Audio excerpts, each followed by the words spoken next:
牛肉哪种吃法最能原汁原味的保持肉香？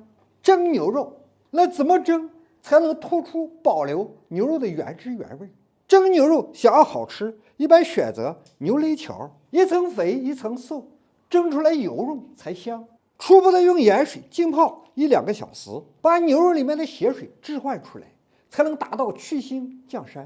来到生牛肉直接蒸吗？那残存的这些腥和膻是去除不了的，所以处理好的牛肉先煮，淋上白酒，烧开后把残存逼出来的血沫杂质打干净，彻底去除牛肉的腥膻。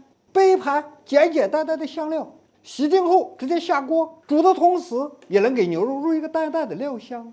切记先不要加盐，如果现在加盐的话，煮的过程中牛肉会失水，那整体肉质就变硬了，不利于入透料香。保持小火煮个1个小时左右，达到6-7成熟就可以。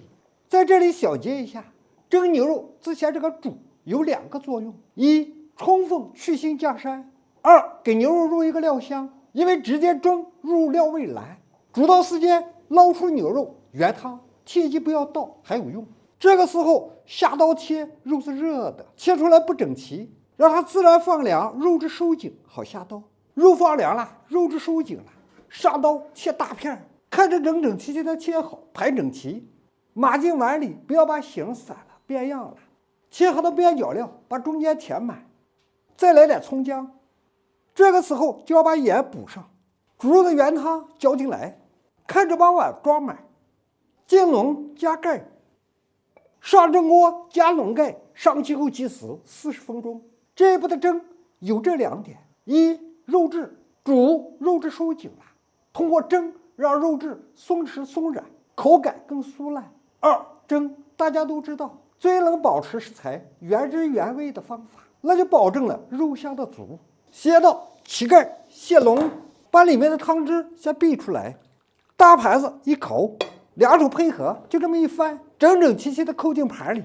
揭开碗，蒸牛肉整整齐齐的，撒上小香葱剪碎，最后把避出来的原汤淋上去，滋润每一片牛肉。这样我们的清蒸牛肉成了。